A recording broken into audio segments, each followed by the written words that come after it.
दोस्तों, यह video PM Modi की डिग्री को अनावश्यक इशू बनाकर लोगों का ध्यान हिंडनबर्ग रिपोर्ट और अडानी के बहुचर्चित मसले से हटाने तथा कर्नाटक के चुनाव के ऐन वक्त पर विपक्ष को झूठा साबित कर लोगों की सहानुभूति बटोरने के लिए जो डर्टी पॉलिटिक्स का गेम खेल चला है, उस पर से पर्दा हटाने को लेकर है। पर इसके कंटेंट को समझने के लिए आपको यह वीडियो पूरा देखना होगा, तभी इस डर्टी पॉलिटिक्स का डर्टी गेम समझ में आ पाएगा। तो चलो अब आते हैं इस डर्टी पॉलिटिक्स के डर्टी गेम की दिलचस्प स्टोरी पर। दरअसल हुआ यूं कि सेंट्रल इंफॉर्मेशन कमीशन CIC ने RTI के तहत पीएम मोदी की डिग्री दिखाने का गुजरात यूनिवर्सिटी को ऑर्डर दिया। गुजरात यूनिवर्सिटी ने CIC के इस ऑर्डर के खिलाफ गुजरात हाईकोर्ट का दरवाजा खटखटाया। उधर गुजरात हाईकोर्ट ने इस मामले को लेकर आपके नेता अरविंद केजरीवाल पर 25,000 रुपये का जुर्माना थोप दिया। है ना वाकई दिलचस्प कि जिसका मामले से कोई लेना देना ही नहीं है, उस पर 25,000 का जुर्माना थोप दिया। तो ऐसी सूरत में अरविंद केजरीवाल ने डिग्री नहीं दिखाने के मामले को लेकर सियासी घमासान मचा दिया कि साहब डिग्री दिखाने की बात कोई अपराध थोड़ी है, उनकी बात में दम भी है। ऐसे ही पढ़ा लिखा प्रधानमंत्री होने की बात भी कही। गुजरात हाईकोर्ट का कल ऑर्डर आया कि देश के लोग जो हैं वो प्रधानमंत्री जी की एजुकेशनल क्वालिफिकेशंस के बारे में जानकारी नहीं ले सकते। इससे पूरा देश एक तरह से स्तब्ध है, क्योंकि हम लोग जनतंत्र में रहते हैं और जनतंत्र के अंदर तो प्रश्न पूछने की और जानकारी मांगने की आज़ादी होनी चाहिए। प्रधानमंत्री का पढ़ा लिखा होना क्यों ज़रूरी है? प्रधानमंत्री को एक ही दिनों में सैकड़ों फैसले लेने होते हैं, विज्ञान से संबंधित, अर्थव्यवस्था से संबंधित। अगर प्रधानमंत्री पढ़े लिखे नहीं होंगे तो ये अफसर आके तरह तरह के किस्म के लोग आके उनको बहला के कहीं भी दस्तखत करवा के ले जाएंगे, कहीं भी कुछ भी पास करवा के ले जाएंगे। जैसे नोटबंदी हुआ, नोटबंदी से देश को बहुत खामियाजा भुगतना पड़ा।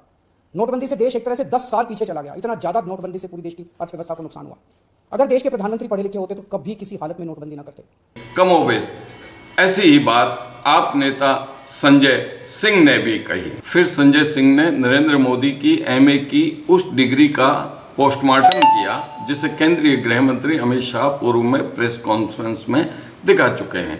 संजय सिंह ने उस डिग्री में एक प्रिंट मिस्टेक बताई कि साहब इसमें तो यूनिवर्सिटी की जगह यूनिवर्सिटी प्रिंट है, व की जगह ब है, वी की जगह बी है। इस मिस्टेक के आधार पर उसे फर्जी बताने का प्रयास किया। अब मैं आपको सिलसिलेवार करके बताऊंगा कि इनकी डिग्री फर्जी कैसे। यहां पर यूनिवर्सिटी लिखा हुआ है और यूनिवर्सिटी की स्पेलिंग में विक्ट्री का वी जो आता है उसके इस्तेमाल की जगह बैट का भी इस्तेमाल किया गया है। यह हो गया यूनिवर्सिटी। तो हमारे मोदी जी यूनिवर्सिटी से पढ़ाई किए हुए हैं। सर्टिफिकेट जिस फॉन्ट में छपा है वह फॉन्ट भी 1992 में आना बताया। दूसरा, मास्टर ऑफ आर्ट्स जिस फॉन्ट के अंदर लिखा गया है, जिस फॉन्ट में यानी कि जिस लिपि शैली में मास्टर ऑफ आर्ट्स लिखा गया है, इस लिपि शैली की शुरुआत 1992 में हुई है। यह फॉन्ट, यह लिपि शैली, मास्टर ऑफ आर्ट्स जिसमें लिखा गया है, यह लिपि शैली आई है, यह फॉन्ट आया है 1992 में।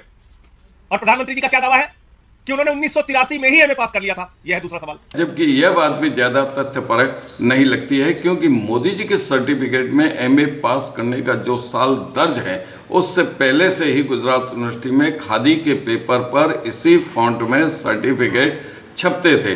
यह वह समय था जब गुजरात में श्रीमती शारदा मुखर्जी राज्यपाल थी, गुजरात यूनिवर्सिटी की वाइस चांसलर भी वे ही थी। तो वाकई है ना दिलचस्प स्टोरी। दोस्तों, इस स्टोरी में मुझे नहीं लगता कि आपको कोई ट्विस्ट नजर आया हो या फिर यह स्टोरी डर्टी पॉलिटिक्स का हिस्सा लगी हो, पर पता नहीं क्यों ऐसा लग रहा है कि इस स्टोरी में कहीं न कहीं डर्टी पॉलिटिक्स की बू आ रही होने का एहसास जरूर हो रहा है।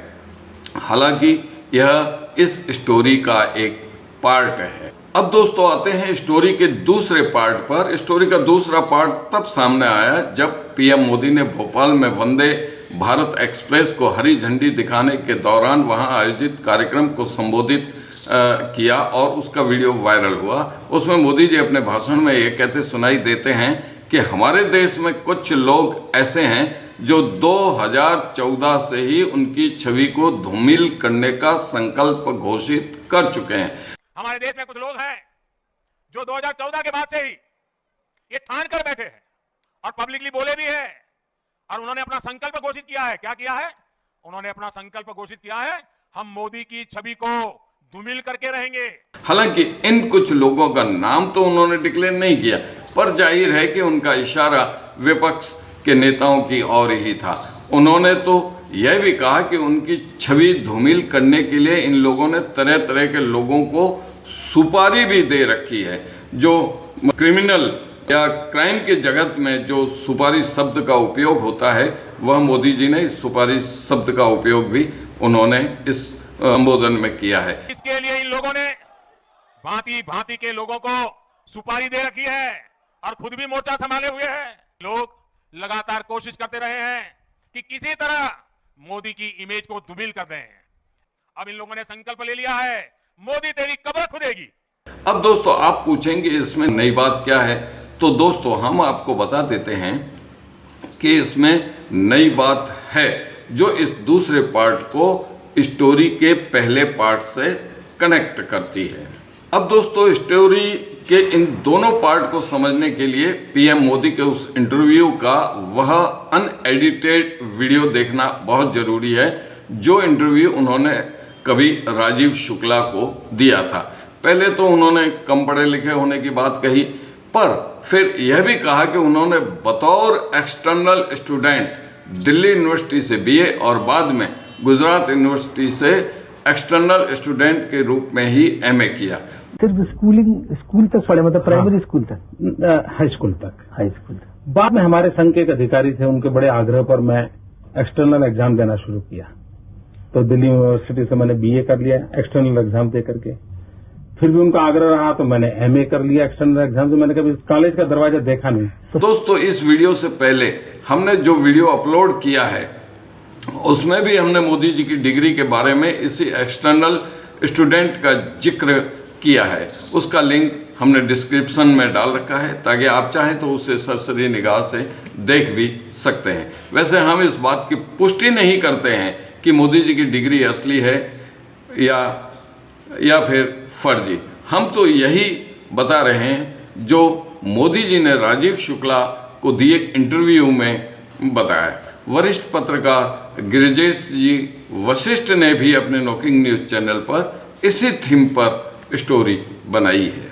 तो दोस्तों अब आप समझ गए होंगे कि स्टोरी का पार्ट 1 और पार्ट 2 कैसे आपस में जुड़े हुए हैं। सादे शब्दों में कहें तो पीएम मोदी ने भोपाल में इस बात का हिंट दे ही दिया है कि कुछ लोग उनकी छवि को धूमिल करने पर तुले हुए हैं। मतलब जैसे ही कर्नाटक के चुनाव बिल्कुल नज़दीक आ जाएंगे, तब मोदी जी राजीव शुक्ला को दिया इंटरव्यू दिखाकर विपक्ष को झूठा साबित करने में जरा सी भी देर नहीं लगाएंगे। मोदी जी कह देंगे कि उन्होंने बतौर एक्सटर्नल स्टूडेंट बीए और एमए किया है, पर लोग उनकी छवि धूमिल करने पर तुले हुए। तो फिर यह तय है कि विपक्ष ने उठाए हिंडनबर्ग रिपोर्ट और अडानी के मसले को भी इसी तर्ज पर छवि धूमिल करने वाला करार दे दिया जाएगा और मतदाता इसे सही मानकर सहानुभूति दिखाने से परहेज नहीं करेंगे। केजरीवाल भी मोदी जी की गुड बुक में आ जाएंगे। तो दोस्तों है ना डर्टी पॉलिटिक्स की गहरी चाल।